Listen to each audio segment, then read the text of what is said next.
नमस्ते. मी तुमच्यासारखाच सर्वसामान्य अभियोग्यताधारक संदीप पाटील, कोल्हापूर.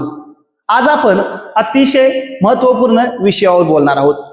शिक्षक भरती 2025 अभ्यासत असताना आपल्याला शिक्षक भरतीमध्ये जे काही आरक्षण आहे त्या आरक्षणाविषयी आज अभ्यास घ्यायचा आहे. शिक्षक भरतीमध्ये दोन प्रकारचे आरक्षण आहे. पहिला प्रकार आहे सामाजिक आरक्षण आणि दुसरा आहे समांतर आरक्षण. आता इतर स्पष्टीकरण किंवा प्रस्तावना न करता मी डायरेक्ट विषयाला हात घालतो. महाराष्ट्र शासन सामान्य प्रशासन विभाग यांनी शासन परिपत्रक दिनांक 25 जानेवारी 2024 ला जे जारी केलं त्या परिपत्रकानुसारच मी तुमच्याशी बोलणार आहे.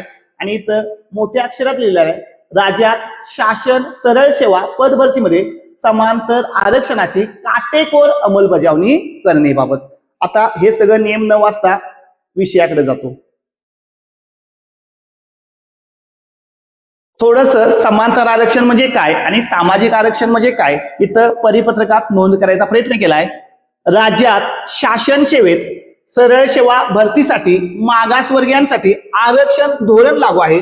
हे आरक्षण सामाजिक आरक्षण असून त्याला उभे आरक्षण असे म्हटले जाते.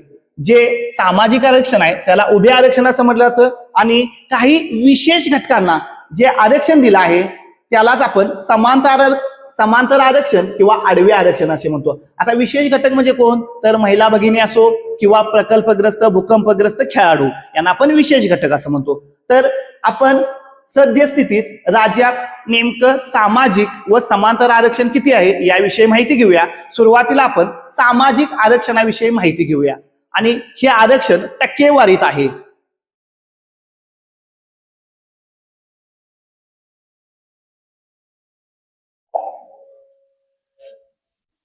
बघा, सामाजिक आरक्षण मी इंग्रजीमध्ये कोणताही शब्दप्रयोग वापरत नाही, मी डायरेक्ट सांगत जातो. प्रत्येकाने आपापल्या संबंधित आरक्षणाला विचारात घ्या. अनुसूचित जातीसाठी 13% आरक्षण आहे. अनुसूचित जमातीसाठी 7% आरक्षण आहे. विमुक्त जाती अ 3% आरक्षण. भटक्या जमाती ब 2.5% आरक्षण. भटक्या जमाती क 3.5% आरक्षण. भटक्या जमाती ड 2% आरक्षण. विशेष मागास प्रवर्ग सगळ्यांनाच माहित आहे तो प्रवर्ग कुठला आहे, त्याला 2% आरक्षण. इतर मागास प्रवर्ग म्हणजे तुम्हाला सगळ्यांनाच माहित असेलच, हा प्रवर्ग 19% आरक्षण देतो, तो म्हणजे ओबीसीच.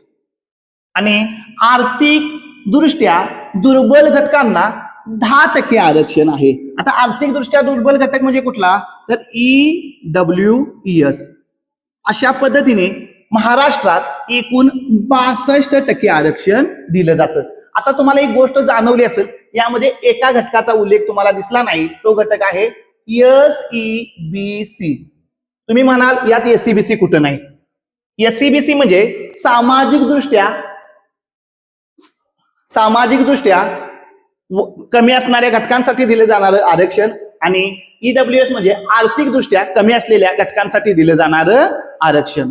आता एक सांगतो तुम्हाला, SEBC हे आरक्षण ओपनशी संबंधित आहे, खुल्या प्रवर्गाशी संबंधित आहे. परिणामात याचा उल्लेख तुम्हाला इथं कुठेही दिसणार नाही. परंतु SEBC ला ज्या काही जागा आहेत त्या नेमान येत असतात, त्या खुल्या प्रवर्गातून येत असतात. आता महाराष्ट्रात आरक्षण आहे 62%. खुला अराखीव प्रवर्गाला आरक्षण आहे 38%. आणि परवाच सुप्रीम कोर्टाचा 55-60चा निर्णय आल्या असल्यामुळं त्याचं फायदं तोट सर्वांना माहीतच आहेत आणि जास्तीत जास्त फायदेच आहेत. त्यानंतर दुसरा घटक आपल्याला समजून घ्यायचा आहे, तो म्हणजे समांतर आरक्षण. अतिशय महत्वपूर्ण घटक आहे. समांतर आरक्षण अभ्यासत असताना महिलांना 30% आरक्षण दिलं गेले. माजी सैनिकांना, आता क व ड पद आपण त्यामध्ये देतोय, माजी सैनिकांना 15% आरक्षण दिलं गेलंय. दिव्यांग 4%. खेळाडूंना 5% आरक्षण दिले गेले. प्रकल्पग्रस्तांना 5% आरक्षण दिले. भूकंपग्रस्तांना 2% आरक्षण दिलं गेलं आहे. मला वाटतंय जरी 2% आरक्षण असलं तरी सगळ्यात कमी मेरिट यांचंच असेल, कारण यांची संख्या कमी असते. प्रकल्पग्रस्त मध्ये काही घुसवाघुसवी होते, पुन्हा पुन्हा प्रमाणपत्र वापरले जातात, त्यामुळे प्रकल्पग्रस्त वर मी बोलणं योग्य नाही. त्यानंतर पदवीधर अंशकालीनला 10% आरक्षण दिलं जातं आणि अनाथांना 1% असं समांतर आरक्षण महाराष्ट्रात 72% दिलं जातं. आणि हा निर्णय तुम्हाला दिसेल कुठून आलाय, कसा आलाय, काय आलाय आणि मी पुराव्यासहित दिलेला आहे. म्हणून शिक्षक भरती 2025 अभ्यासत असताना हे आरक्षण आणि या आरक्षणानुसार आपल्या प्रवर्गाला कुठं जागा योग्य आहेत आणि आपण प्रेफरन्स कसं देणं योग्य आहे हा मुद्दा खूप मॅटर करेल.